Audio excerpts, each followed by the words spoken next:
नमस्कार, India news Haryana पर Gurugram metro news में आप सभी का स्वागत। मैं हूं आपके साथ हेमंत कुमार। चलिए खबरों की शुरुआत करेंगे। गुरुग्राम में विभिन्न जगहों पर खुले में नमाज के विरोध के बीच गुरुग्राम के सेक्टर 12 में विभिन्न हिंदू संगठनों की ओर से गोवर्धन पूजा और अन्नकूट भंडारे का आयोजन किया गया। जिस जगह पर हर सप्ताह शुक्रवार को मुस्लिम समाज के लोग नमाज अदा करते थे, बड़ी संख्या में अलग अलग हिंदू संगठनों के लोग वहां पर पहुंचे, जिनमें बीजेपी के नेता कपिल मिश्रा मौजूद रहे। इस दौरान तमाम नेताओं के द्वारा खुले मंच से चेतावनी दी गई कि गुरुग्राम में किसी भी सूरत में खुले में नमाज अदा नहीं करने दी जाएगी। और साथ ही कपिल मिश्रा ने कहा कि वो यहाँ आज़ादी की बात करने के लिए आए हैं, उन्हें आज़ादी चाहिए, खुली सड़कों की, अस्पताल जाने की, स्कूल कॉलेज जाने की, और इसी के लिए वहाँ पर पहुँचे हैं। संयुक्त संघर्ष समिति है, उन्होंने पूरे देश के लोगों को एक रास्ता दिखाया है। जिस प्रकार का उन्होंने संघर्ष किया, अपने कानून के अंदर रहते हुए बिना कोई कानून तोड़े अपने अधिकारों के लिए संघर्ष किया, अपनी सड़कों को खुलवाने के लिए संघर्ष किया है, दफ्तर जाने की आज़ादी के लिए, अस्पताल जाने की आज़ादी के लिए जो संघर्ष किया है, गुरुग्राम ने पूरे देश को एक रास्ता दिखाया है। और मुझे लगता है कि हर हफ्ते इस प्रकार से धर्म के आधार पर सड़कें बंद करना, ये अगर सब लोग करने लगेंगे तो किसी भी दिन सड़कें नहीं खुल पाएंगी देश में, क्योंकि किसी ना किसी दिन कोई ना कोई धर्म के लोग अपनी सड़कें बंद करने निकल पड़ेंगे सड़कों पे। तो ये स्वीकार्य नहीं है, प्रशासन को भी मानना पड़ रहा है। मुस्लिम समाज ने भी ये बात मानी है कि इस प्रकार की कोई लीगल लिस्ट नहीं थी जहाँ पे उनको परमिशन दी जाए। और मैं पुनः ये कहना चाहता हूँ कि हमको चाहिए आज़ादी, सड़कों पर चलने की आज़ादी, अस्पताल जाने की आज़ादी, दफ्तर जाने की आज़ादी, नौकरी पे जाने की आज़ादी।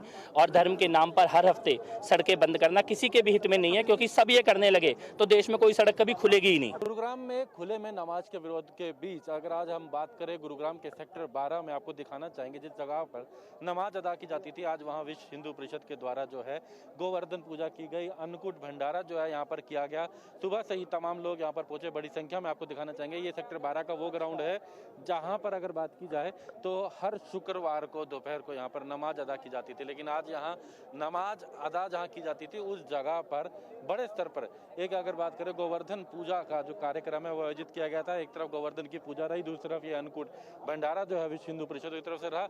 उसके साथ साथ तमाम विश्व हिंदू परिषद से जुड़े या फिर भाजपा से जुड़े या अन्य अन्य संगठनों से जुड़े जो लोग यहाँ पर पहुंचे, जिसमें हम बात करें दिल्ली से पूर्व विधायक जो है कपिल मिश्रा भी यहाँ पर रहे, जो कि बीजेपी के नेता हैं। इसके अलावा और विभिन्न जो संगठनों के जो लोग हैं वो यहाँ पर पहुंचे थे। आपको दिखाना भी चाहेंगे कि तमाम लोगों ने यहाँ पर आकर के किस तरीके से जो है यह ऐलान किया कि यहाँ पर अब किसी भी तरीके से नमाज अदा नहीं करनी जाएगी। गुरुग्राम में ऐसे 37 स्थान है जहाँ पर नमाज अदा जो है की जाती थी, जिसका ये लोग जो है विरोध कर रहे थे कि अब हालांकि ये सेक्टर 12 की ये जगह है जहाँ पर ये गोवर्धन पूजा जो है ये की गई। का कहना है कि आगे भी यहाँ किसी तरीके से इस तरीके की नमाज अदा नहीं करनी जाएगी। हालांकि आज के दिन की अगर बात की जाए, क्योंकि सेक्टर 12 के जिस ग्राउंड में अगर बात करें ये नमाज अदा के लिए यहाँ पर तमाम मुस्लिम लोग आते थे, वहाँ पर इन्होंने एक बड़ा कार्यक्रम रखा है। तो इसलिए आज तो यहाँ पर नमाज अदा नहीं करने दी गई, किसी व्यक्ति को कोई यहाँ पहुँचा नहीं, क्योंकि इस ग्राउंड में पूरी तरीके से इनके द्वारा जो है विभिन्न संगठनों के द्वारा, हिंदू संगठनों के द्वारा जो है ये कार्यक्रम आयोजित किया गया था। तो आप देख सकते हैं कि तमाम संगठनों के द्वारा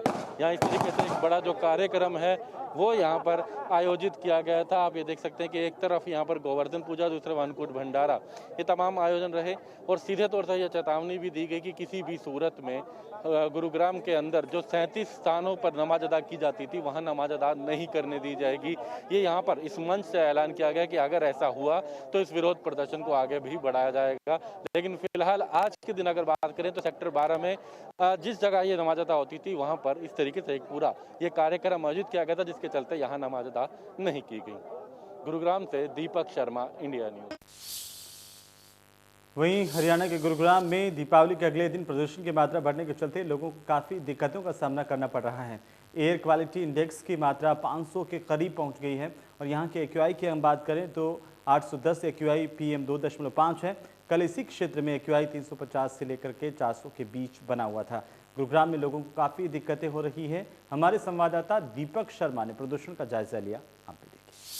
दीपावली के बाद अब लोगों के लिए जो हवा है वो भी जहरीली हो गई है। इस वक्त हम मौजूद हैं गुरुग्राम में, गुरुग्राम का साइबर हब के पास। हम आपको ये तस्वीर दिखाना चाहेंगे। सबसे पहले ये एयर क्वालिटी इंडेक्स है। एयर क्वालिटी इंडेक्स की अगर आप तस्वीर देखेंगे तो यहाँ की अगर बात की जाए तो लगातार जिस तरीके से ये एयर क्वालिटी को लेकर के कई मापदंड रखे गए थे, चाहे हम सुप्रीम कोर्ट की बात करें, तमाम दिशा निर्देश दिए गए थे, उसके बाद कितना खतरनाक यहाँ की आबो हवा हुई है। ये आप देख सकते हैं कि PM 2.5 ये 368 है, 368 जो कि 400 से भी ज़्यादा पहुंच गया था। हालांकि अब ये 368 जो है वो पहुंच गया है। PM 2.5 की बात करें तो वहीं PM 10 की अगर बात की जाए, PM 10 की, जो इस वक्त 486 दिखा रहा है, ये तकरीबन 600 को भी पार कर गया था।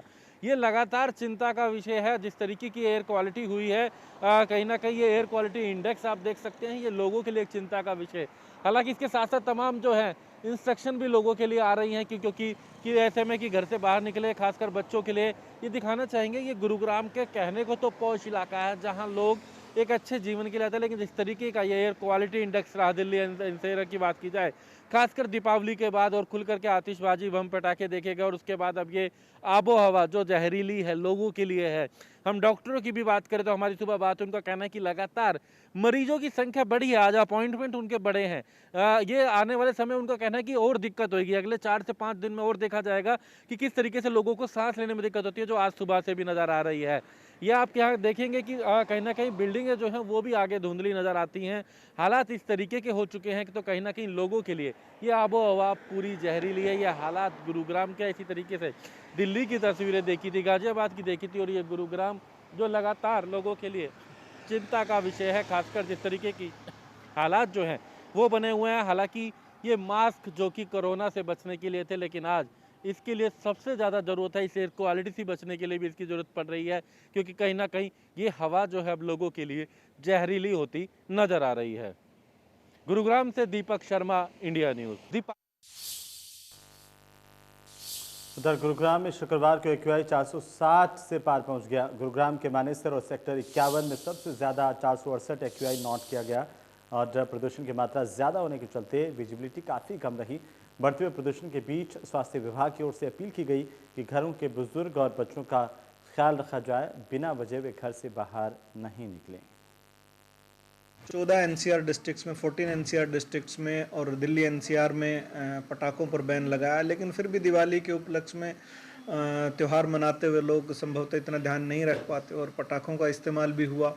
स्टबल बर्निंग भी कहूँ या ये भी साथ के साथ इसी टाइम चलती है, तो इसकी वजह से AQI जो है वो वेरी पुअर की स्टेट में भी आया है और वो ऐसा लगता है कि देर रात तक या आने वाले समय में कहीं सीवियर ना हो जाए। तो ऐसे में संभव है कि जिन लोगों जो पुराने खास करके दमा के रोगी हैं, अस्थमा या COPD जिनको कहते हैं, या पुराने हार्ट फेलियर के जो केसेस हैं, उनको दोबारा से सांस लेने में तकलीफ़ हो सकती है। खास करके जो लोग हैं जो और बूढ़े और जो बच्चे हैं उनको वैसे ही सांस लेने में तकलीफ़ हो सकती है। इसके अलावा जो पटाखों के बाद डिफरेंट जो केमिकल्स रिलीज़ होते हैं, चाहे उनकी वजह से आपकी आंखों में तकलीफ़ हो सकती है, आपको स्किन एलर्जी और ये सब चांसेस हो सकते हैं। तो बेहद ज़रूरी है कि अगले 1-2 दिनों में यदि ऐसा कोई भी आपको सिम्टम हो, हमने अपनी तरफ से तो तैयारियां करी रखी हैं और सभी प्राइवेट संस्थाओं को भी इंस्ट्रक्शंस दे रखी हैं। यदि आपको ऐसा कोई भी साइन सिम्टम महसूस होता है तो आप अपने नज़दीकी स्वास्थ्य केंद्र पर संपर्क करें। उधर दिवाली पर केंद्र सरकार ने पेट्रोल डीजल पर एक्साइज ड्यूटी कम करके जहां दामों में कमी की थी, वहीं हरियाणा सरकार की तरफ से भी वेट कम करके पेट्रोल डीजल के दामों में 12 रुपये कम किए गए हैं। आज पेट्रोल और डीजल के रेट में 12 रुपये कम होने के बाद पेट्रोल 95 रुपये 90 पैसे पर पहुंचा, तो वहीं डीजल 87 रुपये 11 पैसे प्रति लीटर पर अभी भी बिक रहा है। हमारे संवाददाता संजय राठौड़ ने पेट्रोल डीजल के दामों में आई कमी का जायजा लिया। दिवाली के त्यौहार पे जहां केंद्र सरकार ने डीजल पेट्रोल में वैट घटा के राहत दी गई थी, 5 रुपये पेट्रोल और 7 रुपये डीजल में कम किए गए थे, तो अब वहीं हरियाणा सरकार ने भी वैट हटा दिए गए। मुख्यमंत्री ने ट्वीट करके इसकी जानकारी दी। अब हरियाणा के अंदर 12 रुपये डीजल पे और 12 रुपये पेट्रोल पे कटौती कर ली गई है। और जिस तरीके से जो पेट्रोल के दाम अब हरियाणा में है और खासतौर पे गुरुग्राम की बात करूं 95 रुपये 90 पैसे, और वहीं डीजल की बात करूं तो 87 रुपये 11 पैसे हो गए। तो लोगों से भी मैं बात करूंगा किस तरीके से वो देखते हैं एक बड़ी राहत, जिस तरीके से डीजल जो पेट्रोल के दाम है आए दिन बढ़ रहे थे। भाई साहब किस तरीके से देखते हैं, बड़ी राहत मिली है 12-12 रुपये हरियाणा में, 606 कम है? नहीं, बहुत राहत मिली है इससे, और खास करके डीजल पे जो किसानों को इसका बहुत बेनिफिट मिलेगा। अब बिजाई का समय चला हुआ है जिसमें इसको बहुत ही मतलब किसानों के लिए एक उपहार समझो दिवाली का। 12 रुपये बहुत बड़ी छूट की है गवर्नमेंट ने, हाँ जी, डाल दी है। केंद्र सरकार के साथ साथ हरियाणा सरकार ने भी बैठा नहीं, हरियाणा सरकार ने भी किया है और केंद्र सरकार का तो मैन है ही। तो राहत मिली? हाँ नहीं, राहत मिली है। हाँ, तो बिल्कुल कहीं ना कहीं जिस तरीके से हरियाणा में 12 रुपए डीजल और जो पेट्रोल सस्ता हुआ है, लोगों में काफ़ी खुशी है। आप क्या कहना चाहेंगे जिस तरीके से? देखो खुशी तो है, 12 रुपये कम हुआ है, कुछ तो राहत मिली। 12 रुपये जो कम हुआ है कुछ तो राहत मिली। 100 से ऊपर चला गया था, मैंने 101-2 डलवाया है, अभी कम हुआ है तो कुछ तो राहत मिली। तो कहीं ना कहीं जो लोग हैं उनका साफ तौर पे यही कह रहा था, जो शतक का आंकड़ा है वो पेट्रोल पार कर चुका था, आए दिन रेट बढ़ रहे थे, लेकिन केंद्र सरकार और हरियाणा सरकार ने जिस तरीके से लोगों को राहत दी है तो उनको काफ़ी राहत ज़रूर मिली और सरकार से वो उम्मीद कर रहे हैं कि आने वाले समय में और रेट कम किए जाए। गुरुग्राम से संजय राठौर, इंडिया न्यूज़। वहीं सरकार की तरफ से पेट्रोल डीजल में एक्साइज ड्यूटी को कम करने से लोगों को राहत मिली है और साथ ही गुरुग्राम में ट्रांसपोर्ट एसोसिएशन की तरफ से भी इसे लेकर के खुशी जाहिर की गई है। और आपको बता दें कि अब ट्रांसपोर्ट एसोसिएशन का भी मानना है कि इसमें उन्हें राहत मिली है। दिवाली पे मोदी सरकार ने डीजल पेट्रोल में जो दाम कम किए थे, साथ ही साथ हरियाणा सरकार ने भी लोगों को तोहफा दिया, लेकिन कहीं ना कहीं इन सब चीज़ों के बीच में जो ट्रांसपोर्ट एसोसिएशन है उसमें काफ़ी खुशी की लहर है। जिस तरीके से ट्रांसपोर्ट एसोसिएशन आने वाली 10 तारीख को एक बड़ी जो हड़ताल की तरफ हो जा रहे थे, लेकिन उससे पहले ही सरकार ने डीजल जो पेट्रोल के दाम है उसमें 12-12 रुपए की कटौती कर दी और एक आम लोगों को थोड़ी राहत ज़रूर दी है। जिस तरीके से आए दिन डीजल और जो पेट्रोल के दाम आसमान छू रहे थे, तमाम लोग मेरे साथ मौजूद हैं जो एसोसिएशन के लोग हैं, ट्रांसपोर्ट एसोसिएशन के, उनसे मैं बात करूंगा कितनी राहत उनको मिली है। सर, किस तरीके से देखते हैं जो केंद्र और हरियाणा सरकार ने संयुक्त तौर पर डीजल और पेट्रोल के जो 12-12 रुपए कम किए, कितनी राहत मिली है आप लोगों को? सर, पहले तो आपके चैनल का धन्यवाद, क्योंकि एक हफ्ता पहले आपने ये मुहिम इसी जगह पर आए थे सभी ट्रांसपोर्टर और सरकार से आपके माध्यम से रिक्वेस्ट करी थी, जो कि सरकार तक पहुंची है। हम उसका बहुत धन्यवाद करते हैं और कुछ समय के लिए हमें जो ये गवर्नमेंट ने राहत दी, हम तो इसको जब अच्छा मानेंगे कि जो 10-10, 20-20 पैसे रेगुलर 6 महीने से बढ़ाते आ रहे हैं, अब उसको भी स्टॉप करें तो जब तो है हमारे को बेनिफिट। क्योंकि अब हमने सभी कंपनियों को मना लिया था कि दिवाली पीछे सभी के रेट रिवाइज होने थे। 95% कंपनियों ने मान लिया था कि दिवाली के पहले नवंबर से आपके रेट रिवाइज हो जाएंगे, और सरकार ने हमारी सुनी और ये 12 रुपये यानी 10 रुपये सेंटर ने, 2 रुपये स्टेट ने जो किया है, 5 रुपये पेट्रोल पर स्टेट ने और 5 रुपये सेंटर ने करा, इसके लिए बहुत बहुत धन्यवाद सरकार का। पर अब इसको हम ये चाहते हैं कि यदि डीजल पेट्रोल का रेट बढ़ाना है तो कम से कम 3 या 4 महीने एज इट इज़ रख कर के आगे चलाया जाए। बढ़ाना है तो इकट्ठा 2 रुपये, 3 रुपये, 1 रुपया उस समय बढ़ाएं, परंतु इकट्ठा बढ़ाइए कृपा करके। 10, 20, 30 पैसे जो बढ़ाना है इसको ना बढ़ाया जाए आपके चैनल के माध्यम से।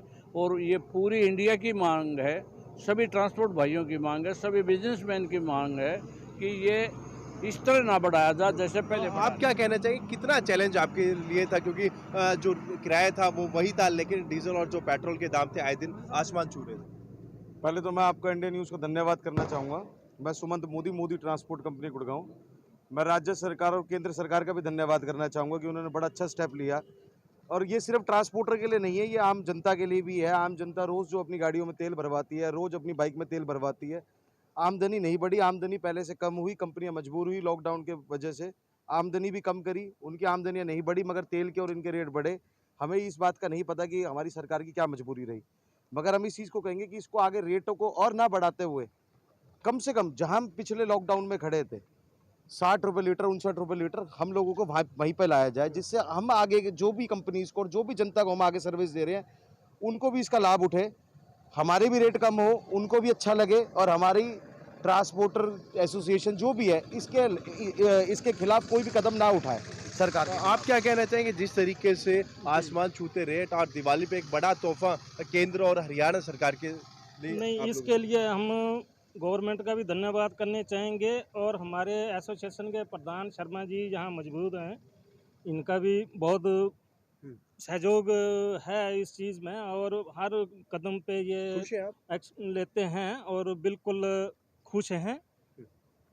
तो बिल्कुल कहीं ना कहीं जो ट्रांसपोर्ट एसोसिएशन के लोग हैं काफ़ी खुश नज़र आ रहे हैं जिस तरीके से दिवाली पर मोदी सरकार और हरियाणा में खट्टर सरकार ने इन्हें एक तोहफा दिया है। 12-12 रुपए डीजल और पेट्रोल में जो कम किए गए हैं, तो कहीं ना कहीं इनके लिए राहत की सांस है, क्योंकि यदि ये कम नहीं होते, जो ट्रांसपोर्ट एसोसिएशन ने ठाना था 10 तारीख को एक बड़ी हड़ताल करने जा रहे थे, एक बड़ा प्रदर्शन करने वाले थे, तो ऐसे में उससे पहले एक राहत भरी खबर इनको मिली जिसमें इनमें खुशी की लहर है। गुरुग्राम से संजय राठौर, इंडिया न्यूज।